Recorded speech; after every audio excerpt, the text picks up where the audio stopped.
Hello students, इस lecture में हम कंटिन्यू कर रहे हैं कैपिटल बजटिंग रीप्लेसमेंट डिसीजन की examination problems.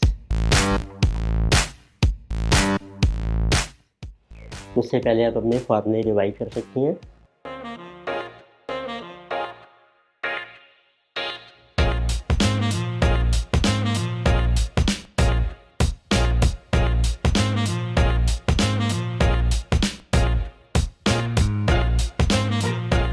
So let's start with problem number 12. So in this question, data given is so Beta Company Limited is considering a replacement of its machine by a new machine which is expected to cost 265,000. तो इसमें आपको mention किया है कोई machine है उसको हम replace कर रहे हैं with new machine. New machine will have life of 5 years and it will yield annual cash revenue 625,000 and incur annual cash expenses of 3 lakhs. तो उसके रेवेन्यू कितना मिलेगा और एक्सपेंसिव कितने होंगे वो हमें मेंशन किए हैं. Estimated salary value new machine is 50,000. Existing machine है कि book value of 95,000 and can be sold for 45,000 today. तो नई मशीन की सैलरी वैल्यू दी है एस्टिमेटेड, पुरानी मशीन की बुक वैल्यू दी है और इसकी करंट सैलरी वैल्यू दी है. Existing machine has a remaining life 5 year. Cash revenue will be 455 and your cash expense will be 2 lakh. Old machine का भी रेवेन्यू और एक्सपेंस आपको दिया है. Existing machine will have a salvage value of 50,000 agreeing to 5 year. पुरानी machine की भी salvage value दी है after 5 year. So Beta company again 25% tax bracket and right of depreciation 25% on WDV. Depreciation आपने charge करनी है 25% on WDV basis. Beta company has a target debt ratio of 15%. Company in the past has raised debt at 15% and it can raise fresh debt at 12%. तो इसमें date के बारे में mention किया है. कोई कंपनी के कैपिटल में डेट भी है 15%. इसमें बैलेंस इक्विटी होगी. पास्ट जो डेट हमने रेज किया था उसका रेट ऑफ इंटरेस्ट था 15%, पर हमें जो नया डेट इशू करना है उसका रेट होगा 12%. तो इसमें नया डेट रेलिवेंट होगा क्योंकि हम एक नया प्रोजेक्ट स्टार्ट कर रहे हैं. कंपनी फॉलो की dividend discount model to estimate cost of equity. इसमें कॉस्ट ऑफ इक्विटी भी हमें डिटरमिन करनी है. Company plan to pay dividend of ₹2 in the next year. Dividend दिया है आपको. Current market price of share is given ₹20. Dividend per share is expect to grow at 8% per annum. Growth दी है हमें dividends की. तो आपको कैलकुलेट करना है first of all weighted average cost of capital of company. तो पहले क्या बनाते हैं वेटेड एवरेज कॉस्ट का. Then we have to compute incremental cash flow, NPV, discounted payback, and we have to give decision whether we should replace the asset or not. तो start करते हैं. सबसे पहले हम कैलकुलेट कर रहे हैं weighted average cost of capital. So first we are calculating weighted average cost of capital.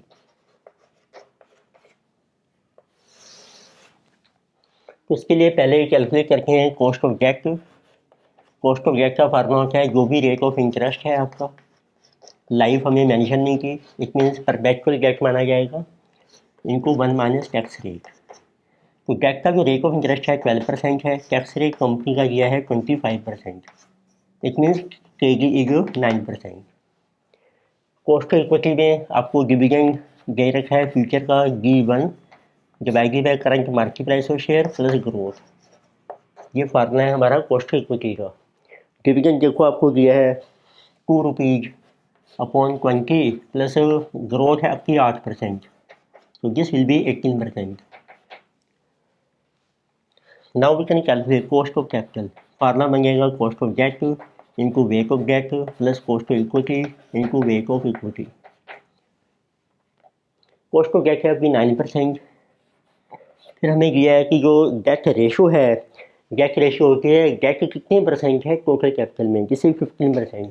तो ये इसका वेट बन जाएगा 15%. इक्विटी की कॉस्ट है 18. इतनी इक्विटी का वेट बन जाएगा 1 माइनस 15%. बैलेंस ही 85%, 0.85. तो उसको सोल्व करके आपकी कॉस्ट ऑफ कैपिटल आ जाएगी.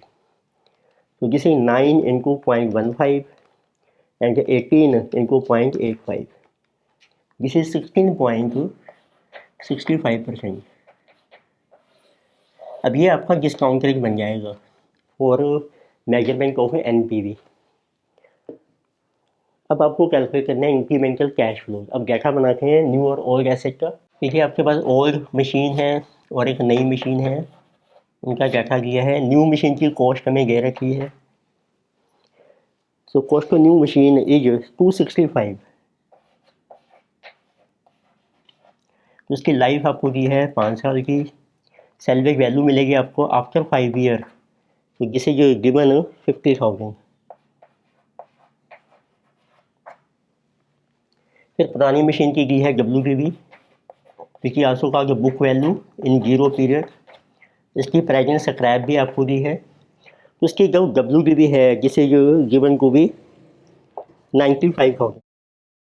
और यदि आप पुरानी मशीन को आज ही सेल करके हैं तो आपको स्क्रैप दिलाई हो रही है 45। इट मीन डिफरेंस आ जाएगा आपका शॉर्ट टर्म कैपिटल लॉस, जिसे जो 50,000।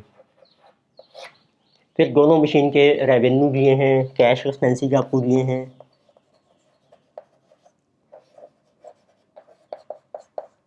तो कैश एक्सपेंसेस जो होते हैं एक्सक्लूडिंग डेप्रिसिएशन, तो उसको लेस करके आ जाएगा प्रॉफिट बिफोर डेप्रिसिएशन। तो आप देखिए न्यू ओल्ड मशीन का आपको दिया रेवेन्यू 455, एक्सपेंसिव है 2 lakhs, प्रॉफिट बन जाएगा 255। With new machine revenue is given 625,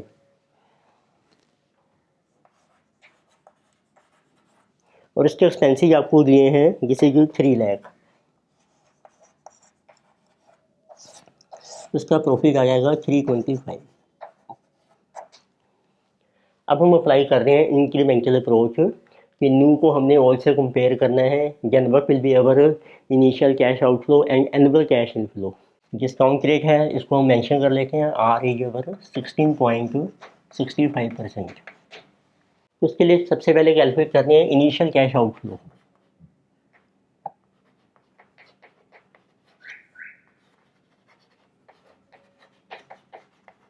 Vicky also की नौकरी जाएगा I0। इसमें आउटफ्लो बनेगा, हम नई मशीन परचेज करेंगे, कॉस्ट ऑफ न्यू, पुरानी सेल कर देंगे, स्क्रैप ऑफ ओल्ड। और पुरानी मशीन में जो कैपिटल लॉस हो रहा है उसके ऊपर टैक्स सेविंग मिलेगी, ये भी इन्फ्लो बन जाएगा, minus tax saving on short term capital loss of old asset. Cost of new की 265, पुरानी सेल हो रही है 45,000, टैक्स सेविंग मिलेगी आपको 25% ऑन कैपिटल लॉस इज 50,000। तो इनिशियल कैश आउटफ्लो इज 207,500। अब आपको कैलकुलेट करना है एनुअल कैश इनफ्लो, कितना बेनिफिट हो रहा है हमें न्यू मशीन से, और उसके लिए हमें चाहिए depreciation also. So let us see what is our old depreciation. Old depreciation के लिए ये आपको मिलेगी old WPV। So this will be available on 95,000, और डेप्रिसिएशन आपने चार्ज करनी है 25% ऑन WPV बेसिस। और न्यू डेप्रिसिएशन देखिए आपको मिलेगी, what will B value of new asset. जब हम WPV के बेस पे डेप्रिसिएशन चार्ज करते हैं उसमें स्क्रैप माइनस नहीं करेंगे हम, तो ये आपको मिलेगी 265 के ऊपर। मीन्स हम और डेप्रिसिएशन कैलकुलेट करेंगे 95 पर, न्यू 265 पर, सीधा इसका इंक्रीमेंटल ले लेते हैं, तो वो बन जाएगा इंक्रीमेंटल वैल्यू ऑफ एसेट। उसके ऊपर आप डेप्रिसिएशन कैलकुलेट करो, वो सीधा इंक्रीमेंटल डेप्रिसिएशन आ जाएगी। तो उसको हम नाम दे सकते हैं इंक्रीमेंटल एसेट आपकी कितनी है, इंक्रीमेंटल एसेट बेस, जिस इज कमिंग 1,70,000। वैसे आप न्यू को ओल्ड से कंपेयर करो, profit before depreciation, what is incremental profit before depreciation, incremental PBT। किसी 325 माइनस 255, जिस इज कमिंग 70,000। तो ये हर साल सेम रहेगा इंक्रीमेंटल प्रॉफिट बिफोर डेप्रिसिएशन, उसमें से डेप्रिसिएशन चार्ज करेंगे 170 के ऊपर, उसके बेस पर आपकी इनकम स्टेटमेंट बन जाएगी। So let us show that income statement. So we are showing you income statement. So years are 5.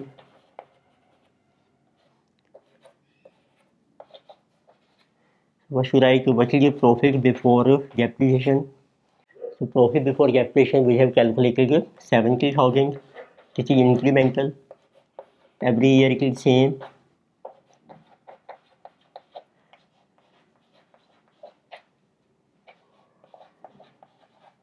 Now we have to charge a depreciation on 170 at the rate of 25%. Less a depreciation at the rate of 25%. So on 170, this is 42,500.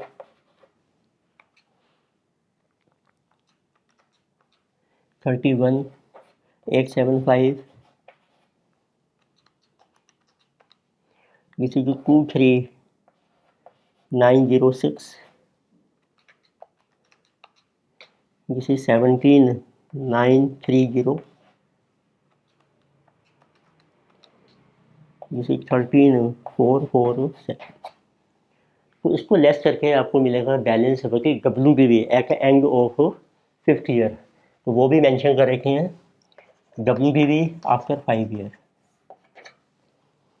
After this depreciation, so this we are getting 40,342.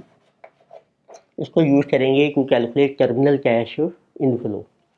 तो इसको minus कीजिए depreciation को. So this will be profit before tax. उसमें से tax less हो जाएगा at the rate of 25%. So we get profit after tax. उसमें depreciation add back हो जाएगी. So we get cash inflow. Let us see this one. 70,000 minus 42,500. 27,500 less tax. जैसे 20,625. उसमें depreciation add कर लीजिए 42,500. This will be cash inflow. 63,125. Depreciation in 42,500. Second year 70,000 minus 31,875. 38,125 minus 25%. Balance is 28,594 plus 31,875. So this is cash inflow 60,469. So in third year we have 70,000 minus 23,906. This is 46,094 minus 25%. 34,570.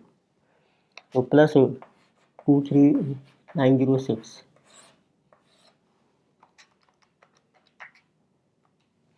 This is 58,476. Fourth year is 70,000 minus 17,930. This is 52,070 minus 25%. 39053 plus 17,930.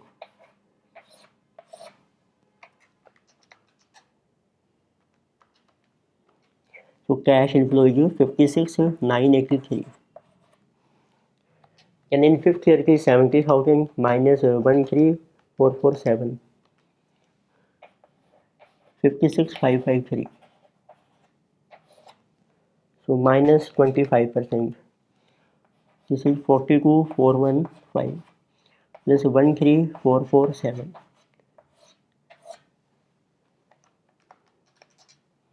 So cash inflow is 55,862. So now let us calculate terminal cash inflow.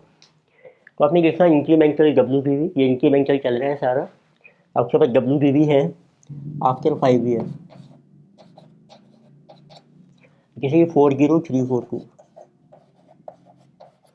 फिर आप देखिए आपको कितनी scrap मिलेगी after 5 year. This also we will calculate incremental. तो नई asset की scrap देखो आपको मेंशन की है. तो जिसे 50,000 और पुरानी की मिलेगी आपको 15,000. इंक्रीमेंटल बन जाएगी आपकी 50 माइनस 15. This will B 35,000. तो this is less than this. तो आपका शॉर्ट टर्म कैपिटल लॉस आ जाएगा इन 5th ईयर. तो दिस माइनस है दिस में 5,342. इसके ऊपर आपको मिल जाएगी टैक्स सेविंग. अब आप कैलकुलेट कर सकते हैं terminal cash inflow. So what is the terminal cash inflow in fifth year, ये आ जाएगी इंक्रीमेंटल स्क्रैप जो आपको मिलेगी फिफ्थ ईयर में, और आपको सेविंग मिलेगी plus tax saving on short term capital loan. Incremental scrap है देखो आपकी 35,000, टैक्स सेविंग मिलेगी 25%। सो भैया incremental scrap 35,000 plus 25% tax saving है, short term capital loss 5342। So this total is coming 36,336. Now we can calculate NPV. So we are showing calculation of NPV, और एक आपको calculate करना है डिस्काउंटेड पे बैक। लेकिन show table, so we have year 1, 2, 3, 4 and 5. So let us write cash inflow in rupees. Cash inflow in first year is 63,125.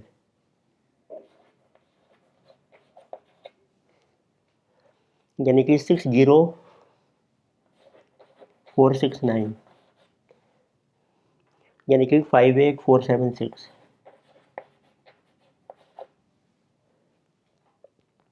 Then 56,982 and 55,862। Last year में आप plus कर लीजिए terminal cash inflow which is 36,336, so plus 36,336, तो आप इसका total कर सकते हैं। Then you apply PV factor, discount rate है आपका 16.65%, तो पीवी फैक्टर है 0.857, यानी कि 0.735, देन 0.63, यानी कि 0.540, 0.463, multiply you will get pricing value.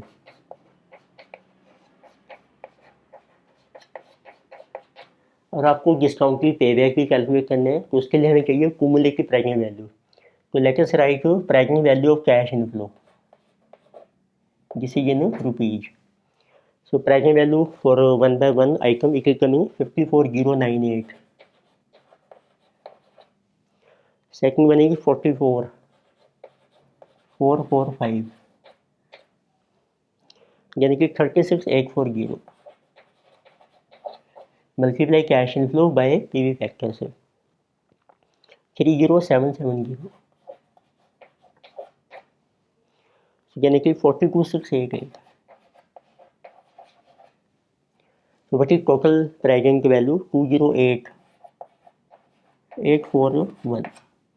Less कर लीजिए आप initial outflow, initial investment 207,500। So difference is our NPV. So this is coming positive 1,341. So since it is positive, so we should accept new machine.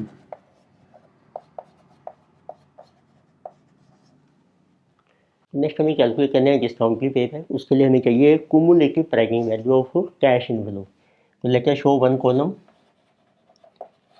Cumulative pricing value, उनको आप add करके जाइए। So we are getting cumulative 54,098, तो next 98,543,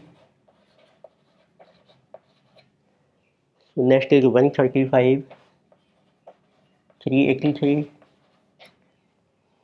then 166,153, यानी कि 208,841, which is total pricing value.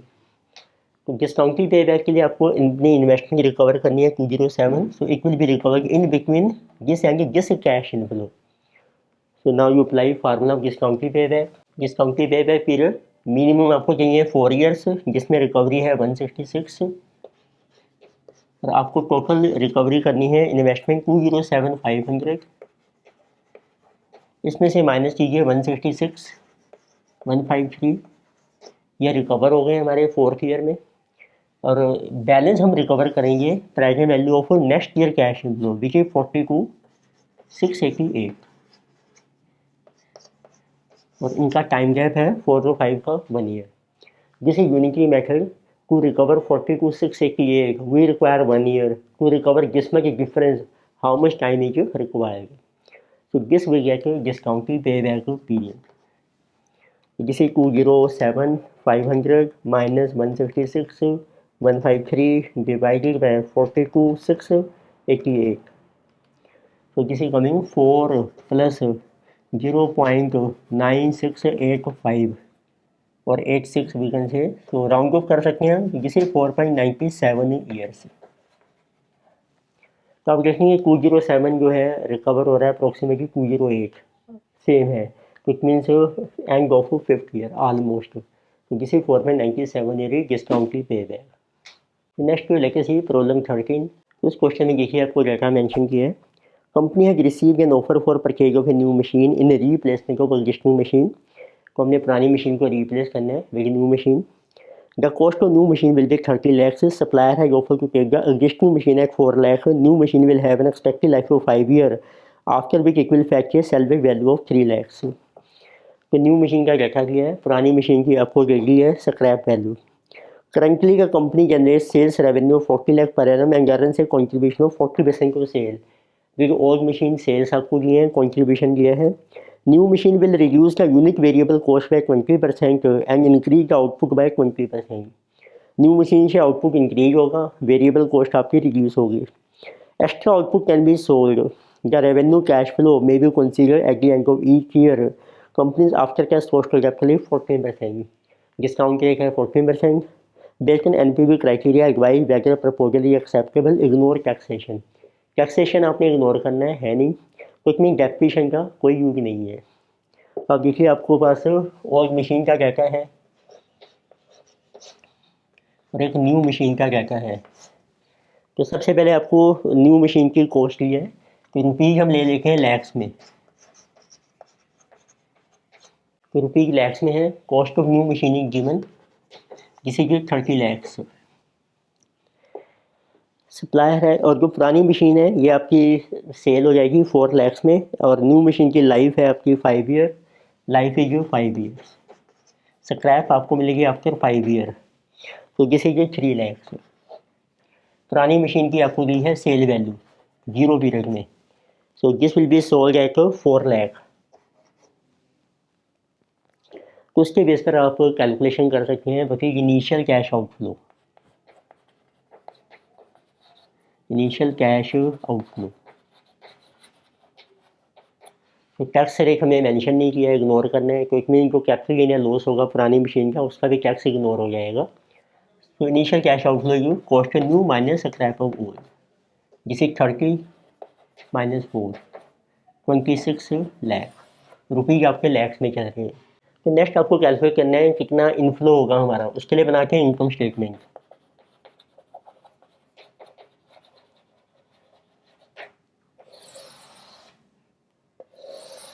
लेकिन income statement में जो ओल्ड एसेट विद न्यू, क्योंकि ओल्ड एसेट में आपको दी है सेल्स रुपीज़ लैक्स में चल रहे हैं। तो प्रेजेंट हमारी जो सेल्स हैं जिसे 40 लाख और उसके ऊपर कॉन्ट्रीब्यूशन है 40% of sale. Sale is 40 less variable cost is contribution जिसे 40%, तो इट मीन्स वेरिएबल कॉस्ट है हमारी 60%, जिसे कि 16 24। Then they are saying that new machine will reduce unit variable cost by 20%। Variable cost आपकी 20% रिड्यूस हो जाएगी, इट मीन्स वो इसका 80% रह जाएगी। And increase output by 20%, output increase हो जाएगा, क्योंकि न्यू मशीन से सेल आपकी इंक्रीज होगी। देखो आउटपुट इंक्रीज हो रहा है बाय 20%, इट मीन्स सेल हो जाएगी 120%, तो दिस इज 48। वेरिएबल कॉस्ट देखो तो 24 थी, उसकी रहेगी 80%, पर यह है पुरानी सेल के बेस पे, पुराने आउटपुट के बेस पे। अब आउटपुट भी इंक्रीज हो गया है, वो हो गया 120%, इनको कर दो 120%, this will B new variable cost. So 24 into 80% into 120%, 23.04. So this will be new contribution. ये आपका contribution आ जाएगा, तो -48, 24.96. तो नए कंट्रीब्यूशन को पुराने से कंपेयर करेंगे, you will get incremental contribution. तो उसके बेस से फिर हम अपनी एनपीवी कैलकुलेट कर सकते हैं। तो what is our incremental contribution, means आपको एडिशनल कंट्रीब्यूशन कितना मिल रहा है, 24.96, किसी के 8.96 रुपये लैक्स में चल रहे हैं। अब देखिए, अब इसमें आपको और कोई फिक्स कॉस्ट मेंशन नहीं की है, टैक्स रेट है नहीं, डेप्रिसिएशन हम चार्ज नहीं करेंगे, और डिस्काउंट रेट आपको दिया है 14%। अब आप उसके बेस पर एनपीवी कैलकुलेट कर सकते हैं। टर्मिनल कैश इनफ्लो बन जाएगा जो स्क्रैप है आपकी। Now we can calculate NPV. उसके लिए आप एक टेबल ड्रॉ कीजिए। We have year 1 to 5 and 5। वैसे कैश इनफ्लो रुपये आपके चल रहे हैं, रुपीज़ में ले लेते हैं। कैश इनफ्लो है आपका 8,96,000 एवरी ईयर, और लास्ट में आपको मिलेगी incremental scrap terminal cash inflow which was scrap of new machine only, this is 3 lakhs। Apply PV factor, discount rate आपको दिया है 14%। So at 14% we are getting PV factor for 5 years, this is 0.519 and totally 3.433. So now you get your total present value of cash inflow.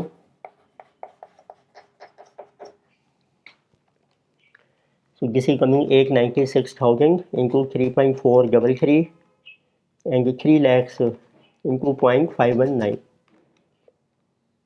So totally coming 32,31,668 minus ये initial outflow, it will get 26 lakh. Balance लीजिए पर NPV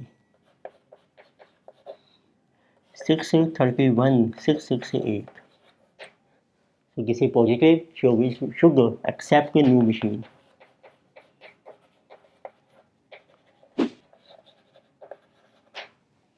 So next we are starting problem number 14. So in this question the data given is Saptarishi Limited has just installed machine M at a cost of 210,000. को अभी company ने एक नई machine purchase की है M, उसकी cost है 210, life is 5 year with no residual value, और इससे एनुअल वॉल्यूम आपको मिलेगा प्रोडक्शन का 1,50,000 यूनिट से, which can be sold at ₹6 per unit in first and 2 years, then it will be 7, 8 and 9 in third, fourth and 5th year। Selling price आपको दिया है जो चेंज हो रहा है। The firm's the first year operating cost will be 2 lakh excluding depreciation at this output level. Fixed cost will be 3 per unit for the same level of production. Second year cost will be same. तो first और second year में cost same रहेगी, एक आपको operating cost दिया है fix cost, thereafter costs will increase over the first year by 10%, 20% and 25% respectively in third, fourth and 5th year से। तो Saptarishi has just come across another model called machine N capable of giving same output at same fixed and operating cost in the first year of machine M. There will be no change over the first year cost in the next 4 year also. एक नया model आ गया है और उससे हमारी cost same रहेगी जो first year में है, इसमें उससे इंक्रीज नहीं होगा। Capital cost of this machine is 250 and life is 5 years with nil residual value. So company again offer for sale of machine M। तो कंपनी अब एक नई मशीन परचेज कर सकती है N, और पुरानी जो अभी इंस्टॉल की है उसको हम सेल कर सकते हैं। उसकी ऑफर मिली है at 1,10,000, but the cost of dismantling and removal will be 40,000, पर उसको डिसमेंटल करने की कॉस्ट है 40, तो इसमें नेक्स्ट स्क्रैप आपको मिलेगी उसकी 70,000, 110 minus 40. So as the company no care to commence operation, it wants to sell machine M and purchase N. तो कंपनी ने भी अपना बिजनेस स्टार्ट नहीं किया है, तो हम M को सेल करके N परचेज करना चाहते हैं। It is zero tax company for 7 year, तो कोई टैक्स है नहीं, डेप्रिसिएशन चार्ज करेंगे नहीं हम। And coastal capital 15%, advise weather company को ऑप्ट फॉर रीप्लेसमेंट। तो ये फर्स्ट अल्टरनेटिव पूछा है, क्या हमें एम को सेल करके एन परचेज करनी चाहिए। सेकंड ऑप्शन उन्होंने पूछा है, will there be any change in your view if machine M has not been install. अभी एम हमने इंस्टॉल नहीं की है, but the company again process selecting one और the again machine. It mean कि एम और एन गो machine हैं, फिर उनमें से कौन सी बेहतर है, और एम अभी हमने परचेज नहीं की है। को करते हैं स्टार्ट। पहले एम का डाटा बनाते हैं, मशीन एम।